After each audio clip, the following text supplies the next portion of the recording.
These are the greatest moments from the 35 best side characters on Family Guy. Starting with Trisha Takanawa, one of Channel 5's star reporters who enters into a relationship with Carter to expose his shady business dealings in Carter and Trisha. So when Trisha goes to Carter to question him about using toxic metals to make beer cans, she doesn't get her scoop, but she does get a new home. I've left your mother, and Trisha Takanawa is moving in with me. Holy crap! What? I know, they're kinda old to be in a situationship, right? But Trisha seems to have forgotten about her story, opting to take Carter up on his offer so she can finally have a family.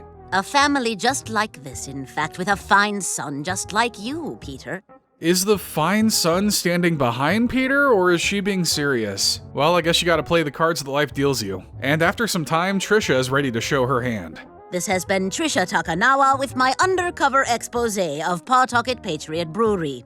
You really can't trust anyone these days, not even the woman you meet and immediately move in with while she's trying to get you to confess to your crimes. What's this world come to? But while we see her as a successful reporter, we also see the issues in her life that drive her to become one. And we're grandchildren. Who take care of me when I'm 121-year-old? Who take care of Irene? No one! So this episode gave Trisha a chance to shine at what she's good at, but also gave her a bit more depth, showing her tough upbringing as the reason for her striving for success. She really is the star of Channel 5, but her competition is a narcissist, a lady who doesn't do much, and a guy who just shouts. James Woods, actor turned villain who becomes Peter's friend before going crazy in Peter's Got Woods. So when Brian tries to get the name of the high school changed to impress a girl, Peter retaliates by bringing in the man the school's named after. I've got an objection, and so does this man. James Woods! I'd argue they could have found a better Rhode Islander to name the school after, like H.P. Lovecraft. Would be a much better fit for how unhinged this town is. When the school decides to keep the name, Peter and James become fast friends. Boy, James Woods, you're the best friend a guy could ever have. I feel the same way about you, Peter. Who wouldn't want to be friends with a guy from Jerome? You could hold so much stuff in him. But eventually he begins to overstay his welcome, getting a bit too clingy when Peter can't always hang with him. Where does James Woods fit into the fun, you f***er? Usually it's the fan acting this way to the actor, so this is a refreshingly creepy change of pace. But when you gotta cut a friend off, there's only one way to go about it. Ooh, a piece of candy. Ooh, a piece of candy. Ooh, a piece of candy. If you guys know a better way of cutting someone off, please let us know. My big box spending is getting really high. So while James Woods would get more unhinged as the series went on, this was the episode that really set the stage for what the actor could bring to the show. Psychotic, crazed, and a voice like fleeced gold, it's no wonder Woods was kept around for so long. That is until Seth MacFarlane had to trap him in a box IRL. Jerome, the eventual new owner of the Clam, who tries to fill the void that Cleveland left when he exited the show in Jerome is the New Black. So the guys need a new friend to take Cleveland's place, and a man named Jerome might just tick all the boxes they have. I'll join your darts game. How do we know you're any good? And by boxes, I meant just one box. You can probably guess what they're looking for in Jerome that they had in Cleveland. But while the guys love him, Peter learns some of his lore that starts giving him second thoughts. You guys know each other? Know each other? Peter, Jerome is an old boyfriend of mine. Definitely sounds like something Peter can be super normal about. Nothing like a little hate crime to convince your wife you're totally cool with this. But this inadvertently causes Jerome to move in with them, and Peter just can't stop being on edge. Her airways jammed. Come on now, just like that. I need some gravitational help. Look, it's just the Heimlich maneuver. A maneuver that might get you pregnant, but a life-saving maneuver nonetheless. But when Peter finally has enough, he kicks Jerome out, only to realize later that Jerome is a good man who'd never try to sabotage his marriage. I would never do anything like that to you. You were my boy. We were like family. And if a guy was willing to call you family after knowing you for only a few days, you know he's a keeper. So this was a solid introduction to an otherwise underused character. He's cool, he's kind, and he's a great friend. Not great enough to ever get a seat at the Clam, but you know, we're sure they'll call him when there's room. Joyce Kinney, Quahog's newest anchor, who has a tragic past connected to Lois, as revealed in And I'm Joyce Kinney. So Lois and Joyce end up becoming fast friends, leading them to reveal deep, dark secrets to one another. When I was in college, I was in an adult film. Hey, gotta pay for college some way. They called me crazy for doing the same to get through community college, and you know what? Yeah, they were probably right. But while Lois swears Joyce to secrecy, Joyce still decides to air out her dirty laundry. Lois Griffin has revealed to this reporter that she appeared in a graphic movie back in the early 1980s.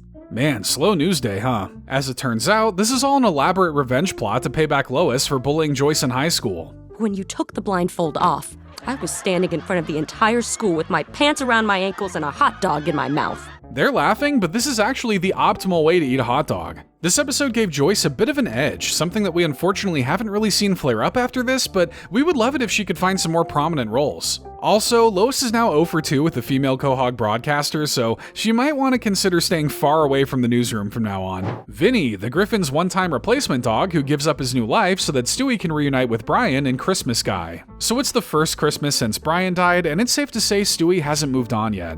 I don't care about anything except Brian. I want Brian! I feel ya, but do you gotta do that in front of Vinny? That's like talking about how much you miss your ex in front of your current partner. But Vinny does what he can to give Stewie exactly what Brian gave him. I know Brian was rather into politics, so I read the newspaper. What is going on with all these politics, huh? Yeah, I'd say that's about the same level of political commentary Brian would give. But it's just not doing it for Stewie, so Vinny takes him to the toy store to cheer him up. Wait a minute. Who is that? It turns out it's Stewie from the past who time traveled to buy a toy coming out on Christmas. So if you had bets on it being a clone, a twin, a robot, or a sadness-induced hallucination, you can send your money to our Venmo or Cash App. I don't have time to explain. I've got to steal something. That's it. You've already explained. You gotta steal something. Got it. Say no more. Say less, even. If you had just said steal, Vinny would have been all over that. So Vinny helps steal the other Stewie's time machine, but this means that current Stewie and Vinny will have never met. I think this is goodbye. Hey, I'm man's best friend, not some stupid baby's best friend, right? That's right, don't let him see you cry. Crying is for characters with more than 5 episode appearances. But this was still an incredibly noble and selfless thing for Vinny to do, giving up his good life just to make Stewie happy. It's not too late to trade Brian back for him, right? I still have the receipt. Wild West, the latest mayor of Quahog who would teach Brian the meaning of Christmas after he jails him for destroying a nativity scene in Christmas Crime. So Brian ends up driving drunk one night and destroys Wild West's handcrafted nativity scene, stashing the evidence in his car. No way! No way! You didn't even hide the evidence? Really doing a disservice to all of dogkind by not even being able to hide a few sticks. Brian, turn in your collar and tennis ball. So Mayor West has Brian arrested, and while the dog tries to act like he's happy missing Christmas, he quickly learns he'd rather be with his family. I do miss my family. Oh my God, what have I done? I'll tell you what you've done. Given Mayor West an easy layup to teach you a Hallmark-style holiday lesson about family and togetherness and other wholesome crap like that. You thought it was everyone else who lost the true meaning of Christmas. It was actually you, all along. That's kind of the whole encapsulation of Wild West. He's firm and tough, but fair and reasonable, willing to open others' eyes so they can see the error of their ways rather than outright punishing them. Really doing a disservice to his name by not taking them to the gallows for every little crime, though. Doug, Stewie's preschool rival, who he goes to war with in a fierce, reputation-destroying campaign in The Candidate. So the two kids are running to be the class's snack captain, which of course involves a lot of character assassination. Oh, he nailed you! I'm voting for Doug. I'm too young to deliver a joke. Laughing about crap diapers while having crap diapers themselves? These kids really do get politics. Is Doug pooping his pants? Ew. But just like real life, even pooping your pants isn't enough to kill your campaign. The future is looking bright, everyone. But Doug has an even more dastardly form of mud at his disposal, and he's not afraid to sling it. Stewie Griffin was a whoops baby. What the devil are you talking about? Well, when a mommy and daddy love each other very much, but don't love contraceptives as much, they can end up with a happy little accident. But despite all this slandering, Stewie still wins the campaign. And how does he do it? Oh, and Doug died in a commuter plane crash this morning. Yep, that'll do it. Doug made for a good, snarky rival to Stewie, forcing him to act on his level as a kid rather than a mad baby genius. Well, R.I.P. Doug. The P in that will probably have a different meaning depending on who you ask. Donna, Cleveland's latest wife, who lays down her own controversial style of parenting in He's Black. So this episode sees Cleveland return to Spooner Street along with his new family. Oh, Lois, I'm so glad to see Peter and Cleveland back together again. Me too. Peter just isn't the same without his third most important friend. But tensions between the two wives start to grow when Donna decides to punish Chris for breaking her vase. What are you doing? Making sure you learn your lesson. Ow, it hurts! It hurts! Yet I can't shake the feeling that this just unlocks something in Chris that's gonna make him far weirder than he was before. And when Lois learns of this, she forbids anyone in her family from hanging out with the Browns. I don't want you ever talking to Cleveland again. And Cleveland, I forbid you from ever talking to Peter again. But there's nothing like the power of a three-legged race at a child's birthday party to make them realize all this squabbling is silly. If it can save my parents' divorce, it can save you too. We're gonna have to learn to set aside our differences. Friends. Friends. Donna hasn't had a ton of screen time since moving to Quahog, but this episode at least gave her some personality and even a character arc pivotal to the episode. And now she's basically just seen as Lois's friend, which is crazy that they had to import another female friend from a whole other show for her. Ida Davis, Quagmire's dad, who undergoes gender reassignment surgery in the episode Quagmire's Dad. So Quagmire suspects that his Navy war hero father might be gay, but his dad quickly shuts down those rumors. But I am a woman trapped in a man's body. And while I'm in Quahog, I plan to have a change operation. No better reason to come to Rhode Island, I guess. Definitely shouldn't be for the clam chowder. If you're a fan of this channel, you're just gonna have to swear off that stuff for life, for my sake. So he goes through with the operation, and while nobody can really be normal about it, Quagmire seems to be the one having the hardest time. Do I want to be happy the rest of my life or miserable? So now you're happy and I'm miserable. Look, if you're a war hero, I think you should do whatever you want. Rob a bank, go on Dancing with the Stars. Maybe that's a bit extreme, but why not? You've earned it. But even without the support of her son, Ida does manage to find some momentary happiness. You know, we are in a hotel. And I'm in room 406. They really don't realize they're being victimized. Ida, I mean. No one should have to endure Brian talking about his writing after 4 whiskeys. But with time, Quagmire comes to accept Ida's life decision and the two reconcile. Glenn? Sorry. Damn thing can't tell the difference. I'd say that was a nice compliment if he wasn't talking to his parent. So while Ida's been a bit of a controversial character, this episode made her out to be quite layered and sympathetic, adding an interesting new dynamic to the show. The fruit may be so low-hanging that it touches the ground, but it is still fruit. Consuela, Quahog's favorite cleaning lady who steps in to help out a lost Stewie and Stewie goes for a drive, whether he wants her to or not. So when Stewie ends up wrecking Brian's car, he opts to run away from home rather than face the consequences. Guess I'm on my own now, Rupert. It could be worse, though. At least I'm not getting stabbed by some random guy on the street. What an oddly specific scenario. But why stop there? I can think of like 10 things worse than getting stabbed. Like not hitting the like button on this video if you're having a good time. But luckily, someone is here to help Stewie out on these mean streets. Baby all alone in street. I take baby home. If you see a baby on the street, it's pretty much up for grabs. The streets are a lawless, godless land that you just need to learn the rules of.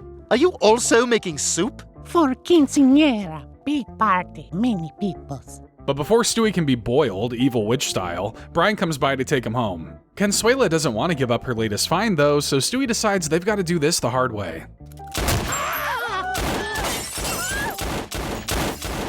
Man, quinceañeras are wild. Wish I had one. Consuela is a fairly one-note character, but the show always does a good job of giving her something to do no matter how unhinged it is. Jillian, Brian's longest-lasting girlfriend who he lost due to his hesitance to move their relationship forward in Movin' Out Brian song. So Jillian expresses her frustrations with Brian's refusal to take the relationship to the next level. It'd be so great if we were at least living together. Well, you need to just lay it on the line with him. Just know, Jillian, that if Brian moves in, it'll be your responsibility to pick up his poop. Are you sure you're ready for that kind of commitment? So Brian eventually caves, but when he struggles to make rent, he allows Stewie to start staying with them to cover the rest of the cost. There's no more graham crackers. They're in the cabinet. I don't see them. It's one thing to live with a baby brain, but an actual baby too? That's too much, man. And after enough time, Brian finally cracks and admits he didn't want to move in with Jillian in the first place. Oh my god! I've never felt so stupid! Really? Well, first time for everything, I guess. So the two break up, and when Brian tries to get her to take him back, she shuts him down. You're too late. I met someone else. Jillian, do you get the oxygen network? Well, at least these two are on the same brain wavelength. With their powers combined, they just might make a double-digit IQ. So this is kind of where Jillian lost prominence in the show, but it still managed to show how fun she is as a character and how unfit she is for Brian. Angela, Peter's former boss at the brewery, who's usually pretty tough on him, but one day suddenly falls madly in love with him and Peter Assment. So when Peter starts wearing contacts, Angela becomes enamored with his looks. I can see your eyes and your eyelashes. They're beautiful. They really did the girl takes off glasses and becomes hotter trope. It's a Hollywood classic, though I don't remember it leading to anything this unsettling. You need to wipe your neck with the soda can. I need to wipe my neck with the soda can. But after enough harassment, Peter finally decides to stand up for himself. You have with me or you're fired. Fine, fire me. I'm through being harassed by you. But all the lady wants is love. One-sided, non-consensual, workplace violation style love. I just wish one person was able to find me attractive. But that's not too much to ask, is it? Well, luckily, Peter knows just the man he could set Angela up with. You must be Angela. Hi, are you Peter's friend, Reginald? Indeed I am. She's not dumb enough to buy that, but Peter is dumb enough to believe that she would. Hope the mental scarring was worth it, man. See you at work on Monday, Griffin. Huh? While we're glad they eventually gave Angela a starring role in an episode, this is a pretty uncomfortable way to do it. Still, it's better than nothing, and allowed Carrie Fisher to flex some of her voice acting talents. Carol West, the sister of Lois and the wife of Mayor West, who would recklessly cheat on Adam only to be won back by an act of passion in Valentine's Day in Quahog. So Mayor West is given some shocking information about his wife Carol. My God, my wife is seeing another mayor. Well, of course. Since this is her 10th marriage, she gets the next one for free. Who are you to stand in the way of a great deal like that? But he does, fighting for his wife's love by dueling the rival mayor. The chair recognizes your face. On guard. I long for the day when two mayors fight over me. But Mayor West eventually wins the bout, and Carol apologizes for being unfaithful. Please never let this happen again. I won't, Adam. You're the only mayor for me. So while Carol is usually seen as a tragic character, this episode showed her to be a bit more selfish than we've seen before. This flawed characterization makes her a tad more interesting while also showing what she really means to Adam. Really, he should have just passed a law that made it illegal for her to cheat on him. He could have done it, you know. The greased-up deaf guy, a rambunctious side character who finally gets his origin story told in Yug Yilamath. So after a time machine malfunction, time starts to move in reverse. And it just so happens that on the day Stewie was born, another icon was born as well. I can't hear! Boy, I am late for that meeting. Huh, well I guess that would make sense then. It's the origin you never knew you needed, and it's just insane enough to be befitting for such an insane character. Ollie Williams, one of Channel 5's field reporters who just knows how to deliver the news in the most succinct and compact ways, much like in The Perfect Castaway. So while Hurricane RuPaul rages, the people need to know the severity of what's happening. But never fear, because a hero is out there to brave the storm. It's raining sideways! Sounds rough, Ollie. Do you have an umbrella? Had one! Where is it? Inside out 2 miles away! Ollie's appearances in the show are always pretty brief, but never not entertaining. This is probably one of his funniest broadcasts, proving that a one-trick pony can still be fun to watch. Seamus, the mostly wooden salty dog who shoots his shot with Meg in a quest for love and follow the money. So after finding $1, Seamus thinks today just might be lucky enough that he should try to ask Meg out. I was wondering if you'd let me take you out for a feast of Indian food, followed by some blow-off-to-the-side curry burps. Sounds like an incredible evening, if you just ignore the 100-year age gap. But Meg's busy, so Seamus just leaves her his number on $1, only to reel in that same $1 later in the day. Oh, my $1. I guess Meg didn't care. I want to feel sad for him, but he just dodged a very large bullet. But alas, Meg comes around to the idea after a while. Our date? But I thought you got rid of the $1 with my number on it. No, I put your number in my phone, silly. Wow, what will technology think up next? So Seamus gets a rare W here, going from a sad sailor to a slightly more hopeful seafarer. Though it'll probably end if they make it to the bedroom and Seamus doesn't stop making wood jokes. Herbert, the creepy, whistly old man down the street who wins the right to have Chris do some chores around his house in the courtship of Stewie's father. So after Chris breaks Herbert's window, Peter and Lois decide it would only be fair to make Chris do a few chores for the old man. You know, if you get sweaty and want to take your shirt off, that'd be just fine. Could maybe even use it to smother Herbert in his sleep. I don't know, just spitballing some ideas here. But Herbert could get used to a life like this. So much so that he starts imagining the happy, incredibly disturbing life the two of them could have together. I cook like Betty Crocker, and I look like Donna Reed. Yeah, sentimentality kinda goes out the window when an old man fantasizes about being a boy's beautiful bride. But I guess this David Lynchian fantasy is kinda funny. That's always the kind of line Herbert managed to toe. Funny yet unsettling, and there's perhaps no better encapsulation of that than in this episode. Principal Shepard, the habitually divorced school principal who temporarily moves in with the Griffins in Movin' In Principal Shepard's song. So after Principal Shepard is heard fat-shaming Chris over the intercom, Lois moves to have him fired. Well, now that I'm fired, I can finally tell you all how I really feel about you. You're like family to me. And just like a real family, you do not want these school board people showing up on your doorstep. It's just first name Shepard now that you've had me fired and I have no income. So they decide to let Shepard stay at their house until he can get back on his feet, which might be a while considering he's just bringing the school with him. Could Peter Griffin please report to the backyard? Shut up! Can't escape getting called on by the principal in my nightmares, and can't even escape it at home. And when the Griffins try to kick him out, he ends up just locking them in the basement. Until you all have better attitudes, you're in detention. Which is way worse in your own home because you just don't get the same thrill from drawing genitals on your own things than you do on the school desks. But the detention actually helps the family work through their issues, so they use this as proof to get Shepard rehired. In conclusion, I think the school should rehire Principal Shepard. If you ever need a heavy dose of school and depression jokes, then Principal Shepard's your man. He's seen quite an uptick in use as the seasons have gone on, and this episode is a clear indicator of why. Connie D'Amico, the most popular girl in school who got into a war with Lois that led to the former getting accused of killing her, and Connie's Salika. So Lois starts teaching music at the high school, but there's always that one problem child who makes the whole ordeal much worse. Oh my god, you're so lame. I know you are, but what am I? Lame. Huh, they really don't teach you a comeback for that on the playground. At least one that doesn't involve throwing a rock at someone's head. But after enough disruptions, Connie ends up getting in serious trouble. This is your third strike this year. According to school policy, 3 strikes means you're expelled. But if we're still operating on baseball rules, that means Connie's allowed to rush the mound and beat up the pitcher, aka Principal Shepard. But when Connie continues to make life hell for Lois, the latter's caught saying some kinda extreme things. You'll pay for this, Connie. You better watch your step. You may as well have stabbed her right there. Harsh words and harsh actions are no different on the internet. And when Connie is later found dead due to a car accident caused by severed brake lines, the police have a slight inkling of who to arrest. We've got you on grocery store video threatening Connie D'Amico. You're under arrest for her murder. Seems a little harsh, Joe. Have you maybe considered that Connie deserved it? But it turns out she didn't actually die, she just faked her death by putting a blonde wig on a pig. So this episode shows just how crafty and petty Connie can be, whether it's directed towards kids her age or adult authority figures. It's just too bad her plan involved killing Peppa Pig. Rest easy, sweet princess. Ernie the giant chicken, who's been fighting Peter for years, has perhaps his most interesting fight in Yug Yillamaf. So when Brian and Stewie accidentally reverse the flow of time, they get to witness one of the greatest fights known to man and chicken, backwards.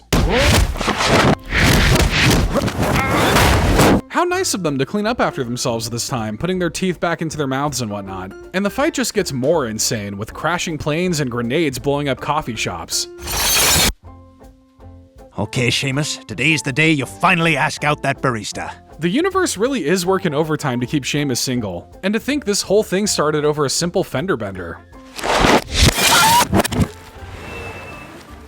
On second thought, this might be their only interaction where a fight feels justified. Ernie is a long-standing staple of the show, bringing out kaiju levels of destruction whenever he and Peter clash. It's too bad Peter didn't get the chance to do him in. That honor belongs to Meg, which might just give Peter all the more reason to dislike her. Cleveland Jr., Cleveland's soft-spoken and portly son who showed off a bit of his darker side after getting shot by Peter in a shot in the dark. So while acting as neighborhood watch, Peter opens fire on someone he thinks is breaking into Cleveland's house. Cleveland Jr.?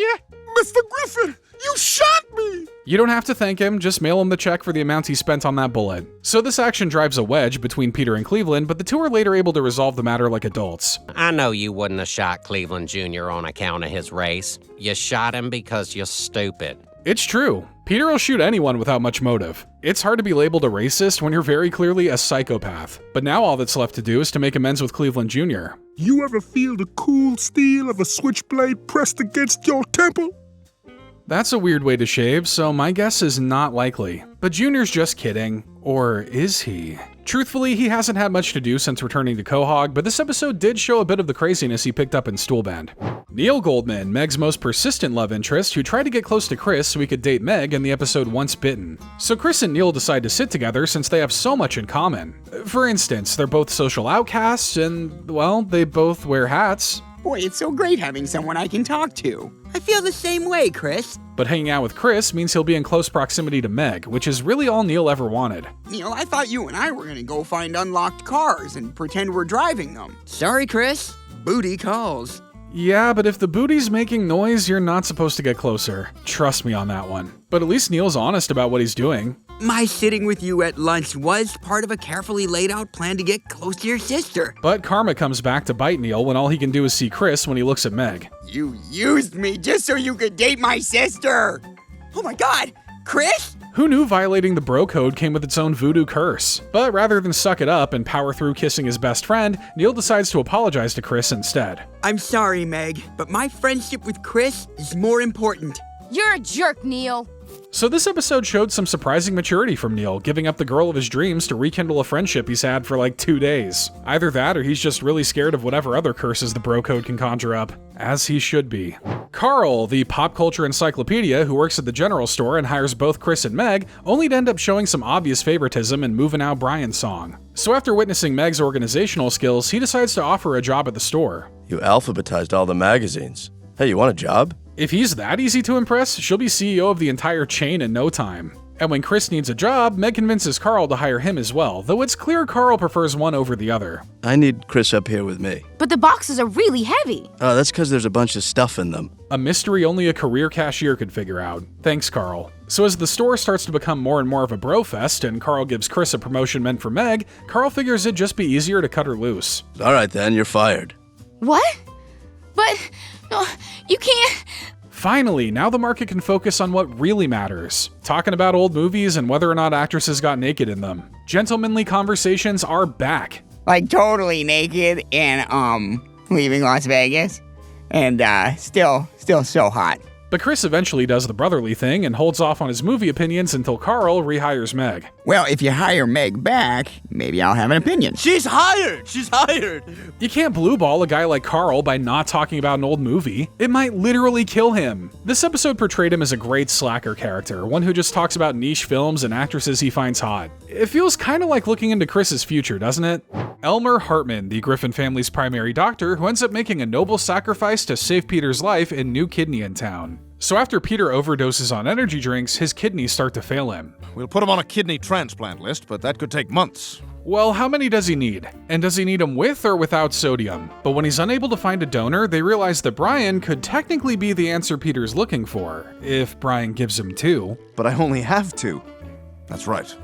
The procedure would kill you. And it wouldn't be because of Dr. Hartman this time. A refreshing change of pace. But while Brian agrees to go through with it, a human donor is found at the last second. It turns out I'm a perfect match, and I'm willing to give up one of my kidneys. I guess there's some crossover between being a match and having the same voice actor. This is one of the kindest things anyone in the show has done for another, cementing Dr. Hartman is more than just a guy who may or may not have gone to medical school. We think everyone's just relieved anytime he doesn't have to operate on them. Death, the Grim Reaper himself, who takes Peter along on a cautionary trip through time to warn him about the dangers of his drinking in Friends of Peter G. So after driving home drunk and wrapping his car around a tree, Peter's visited by one of his oldest friends. Please be Rosie O'Donnell, please be Rosie O'Donnell, please be Rosie O'Donnell. Another time, perhaps. But never give up on your dreams, kid. So Peter is dead, but Death tells him he can earn a second chance by changing his ways after seeing where his life is headed if he keeps drinking like he does. All right, family, line up for cigar burns.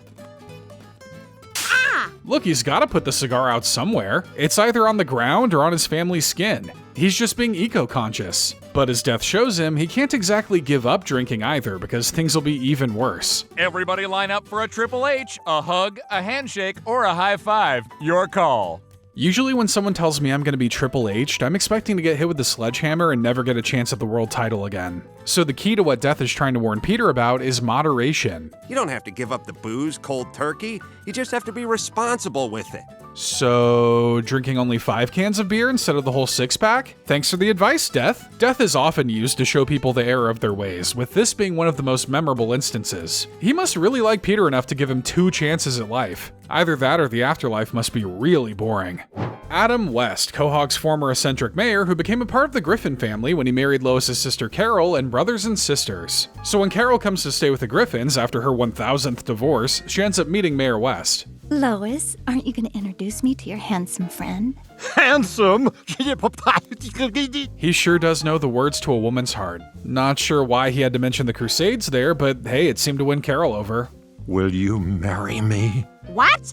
Oh, Adam, yes, Adam, I will. Yeah, why not? The show's needed something for Carol to do for years anyway. No sign of that baby of hers after all. And this means Peter finally gets his very own brother. I didn't know you rode bikes. I didn't know you rode bikes. Let's go butts up and fast. That's all Peter's been looking for in life. Someone to go butts up and fast with and not take it the wrong way. And when the wedding finally rolls around, it's clear that Mayor West does love Carol. I want to spend the rest of my life with you. Oh, Carol, nothing would make me happier. Mayor West is usually known for his wacky political antics, but to see him find love and happiness is just such a feel-good moment. He left behind an untouchable legacy, and this is one of those episodes that proves he's one of the greats. Babs Pewterschmidt, wife of Carter and mother of Lois, who yearns to return to her simpler past life and absolutely babulous. So while Peter feels he doesn't belong in the Pewterschmidt family, Babs reminds him that they're more alike than he may realize. I wasn't born with a silver spoon in my mouth. Well, that probably would have torn your mom's uterus. Maybe it's not worth comparing yourself to Peter, Babs. You might just be insulting yourself at this point. But when Peter tells her to embrace her roots, she ends up leaving Carter and returning to her hometown. I used to come down to this boardwalk and feed Alka-Seltzer tablets to the seagulls. Okay, maybe they're more alike than I thought. She's just better at hiding her insanity. But she eventually decides to come home after using her rough and tumble ways to save Carter from a bar fight. Babs, you saved me! Get yourself a wife who will cause a man's brain to bleed for you. Babs isn't always given a ton to do, but this episode gave her the chance to be a bit rebellious and more than just Carter's wife. Honestly, the family dynamic might actually be healthier if she started breaking more bottles over her husband's head. Carter Pewterschmidt, the selfishly cold billionaire father of Lois, who went on a journey to make his billions back after Peter caused him to lose all his money in Peterotica. So after one of Peter's erotic audiobooks causes someone to crash their car, Carter ends up getting sued because Peter put his name down as the publisher. What you got there? Oh, it's a gun. Oh, yeah? Yeah, I'm going to kill you. I'd be more shocked if this weren't a normal occurrence. It's like being shocked to find a fork in a kitchen. But with Carter left penniless, Peter tries to help him make his money back, first by making a teen drama. Come on. Don't want... No, Peter, stop. Just stop, all right? Turn off the camera. And after that great little bit of blackmail doesn't work, they decide to go the old-fashioned route of robbing a train. All right, everybody, this is it. Hey, where the hell is everybody? Oh, we haven't had a paying customer in months. Yeah, they should have found a Zeppelin to rob. That's how all the rich folk get around nowadays. Despite hating him, Carter has such great chemistry with Peter, and seeing them bounce off one another during their misadventure is a ton of fun and proves to be one of the best dynamics in the show. Jesus, the figurehead of Christianity who returned to Earth to become a huge celebrity and an even bigger jerk in I Dream of Jesus. So after Peter discovers that Jesus is working in a record store, he decides to befriend him and take him home to meet the family. Can you perform miracles? Sure. How about this? I guess Pontius Pilate must have been lactose intolerant because that would have been more than enough to convince me. But Peter convinces Jesus to make himself known to the world, where he instantly becomes an overnight celebrity. Last time I was down here on Earth, I only hung around with one whore. And like most overnight celebrities, he crashes out and needs to be bailed out of prison. Hey, at least he didn't try to scam people with an NFT after his fall, so he's at least better than most celebrities. I think it's time for me to go. This world's not ready for me yet, and I'm not ready for it. While portraying a figure like Jesus as a fame-hungry monster is certainly controversial, it does tap into his more human side while also being a commentary on how popularity and fame can corrupt even the purest of hearts. I guess you can always try again in another 1,000 years when we're all living in our Amazon-mandated public housing. Nobody's ready for the takeover of the Bezos pod. God, the patron deity of Christianity, who would decide if Peter deserved a second chance after falling into a coma in Are You There, God? It's Me, Peter. So after falling into a coma, Peter finds himself in a stalled elevator with God where he can ask him all of life's unanswered questions. Will Taylor Swift and Katy Perry ever reconcile their differences? A question even God doesn't have an answer for. He should try hitting up Satan, he probably handles that kind of stuff. But after enough time, Peter learns why he's here. It's not broken. I just haven't decided where it's going yet. Kinda feels like a waste of money to have an elevator and only 3 floors. Take the big, scary stairs, you lazy bums. But Peter begs God for a second chance, proving that he can be a good father and husband if he's spared. Dad, can you crack your window a little bit? I hate you all so much! Okay, he just wanted to speedrun how quickly he could screw up a second chance then. So it looks like Peter's destined for hell, but God proves to be pretty merciful, just so long as he says he's always right. It's not about being good or bad. It's just blind subservience to an imaginary being. Careful there, writers. Your fedoras are tipping so much that they might fall off your head. Yeah, this is another controversial impression of a religious figure, but it does lead to some fun scenarios like hanging out in the elevator and torturing Peter into being a better person. Bruce, the man of 1,000 jobs, who decided to marry Meg to appease his traditional parents in Meg's wedding. So Meg and Bruce are both unsatisfied with where their lives are at, with Meg not having a boyfriend and Bruce's parents pressuring him to marry. So they decide to team up to fix all their problems. Guess who has a boyfriend? Come on. Hey, y'all. Yeah, there's a bit of an issue with this pairing, and I'm not just talking about that age gap. Maybe Meg has enough body hair that Bruce can just close his eyes and it'll feel the same. And they are wasting no time racing to the finish line. Bruce and I are engaged! What? Look, if the marriage wasn't built on a lie, it wouldn't be a marriage, now would it? Look, when you've been left at the altar as much as I have, you get a little bitter. And while the family initially objects, they go along with it because Meg seems genuinely happy. Bruce, on the other hand, seems to be lying to himself. I know you don't really want to marry me. You're only doing this to make your parents happy. And you always take the wedding catering home with you, so no one needs to slip a ring on today. But actually, after standing up to his parents, Bruce gives a ring to someone who really wants it. Jeffrey, will you marry me? Oh, yes.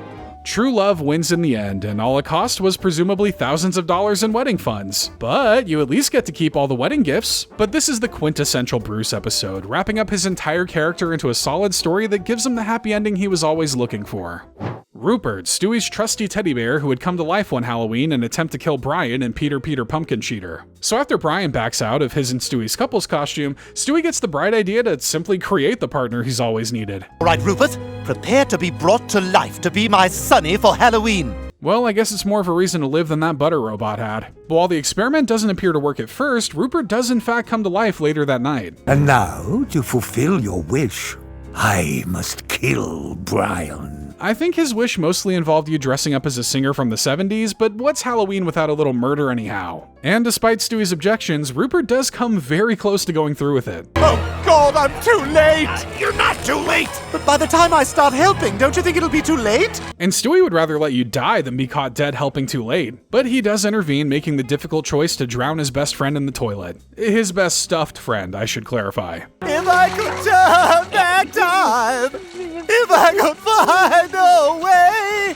Didn't think you could drown something that doesn't have lungs, but who am I to talk? My very existence is an affront to nature, and you love me for it. Rupert's usually just there to be talked to by Stewie, but this episode finally gave him a character of his own, one filled with jealousy and an unyielding desire to please Stewie. Now that I think of it, it kind of feels like the wrong animal got drowned tonight. Bonnie Swanson, Joe's increasingly distant wife who once left him to try and chase happiness with Brian and the Heartbreak Dog. So during Bonnie's 46th birthday party, Brian finds her crying in her room over feeling like she's wasted her life. I'm 46, and all I've ever done is take care of Joe. Yeah, but you really killed that. You think the average person could handle that many poop sacks over the years? I don't think so. But one heat of the moment kiss with Brian convinces both of them that they could be happy together. No one ever takes the time to ask how I feel. Brian's the only one. Not to discount your feelings, but I feel fairly confident that this is the first episode you guys have ever actually spoken to each other. But they seem to like each other enough to run off together, working at a diner until they can figure things out. At least I've had some. Wow. I am sorry. It's okay. We all say objectively true things when we're angry. But Joe eventually finds them, and Bonnie realizes that he's the one she's meant to be with. Of course I want to come home, Joe. I love you. And it just took running away with the neighbor's dog to figure that out. Maybe more people should try that. Bonnie has slowly become more and more of a depressing character, but to see her gain some individuality, even if it meant briefly leaving Joe, is still kinda nice to watch. Diane Simmons, the former broadcaster of Channel 5 News turned serial killer who murdered several characters in her revenge mission in And Then There Were Fewer.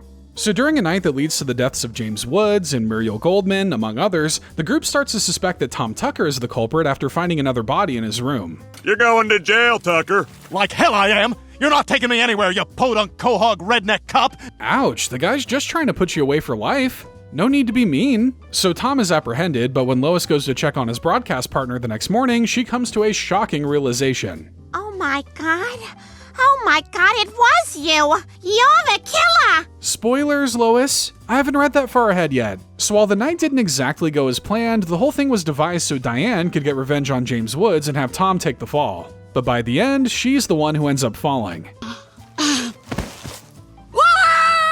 Never try to kill a murderous baby's mother. That's his job, whenever he gets around to it. Gosh, his schedule has it's been booked solid. So Diane was given an interesting send-off, turning her from just a female news anchor to a cold, remorseless killer. Honestly, the show should do this kind of thing once every few seasons. We want to see the cocky jogger lose a race and go off the deep end. And finally, we come to Tom Tucker, Channel 5's lead reporter who tried to make it big as an actor in Tom Tucker, The Man and His Dream. So after learning that Tom Tucker played Michael Myers in Halloween 4, Peter urges him to continue pursuing his acting career. You got the makings of a star, and I want to help you get there. Which nowadays just means getting a certain number of followers on Instagram. Who needs talent when you've got numbers? So Tom and Peter head to Hollywood, where Peter aims to make Tom the next big thing. I haven't seen him in over a month. That's the end of my line. Your line, NCIS. See? Hollywood is the place where dreams are made. It's also, coincidentally, the place that executes those dreams right in front of you, but hey, I don't have a positive follow-up. That's really how it is. And speaking of killing dreams, that's exactly what Peter ends up doing to Tom. Peter Griffin drops Tom Tucker as a client. You're dropping me as a client? Yeah, I just heard it on the news. Well, that's showbiz, baby. That's pretty much what I say when anything in my life goes wrong. Come to think of it, I say that a lot. But it's not long until this city chews Peter up and spits him back out, so the two end up reconciling. I never wanted to let you down. Well, I suppose your only crime is that you believed in me. The only crime he's been found guilty of, technically. But seeing Tom go to Hollywood only for it to be very clear he doesn't have the chops for it is pretty fun to watch. Some guys are just meant to be behind a desk, and even fewer are meant to be behind a desk on camera. Tom can at least rest assured he's got that going for him. But who's your favorite Family Guy side character? Let us know down in the comments, and be sure to leave a like if you enjoyed today's video.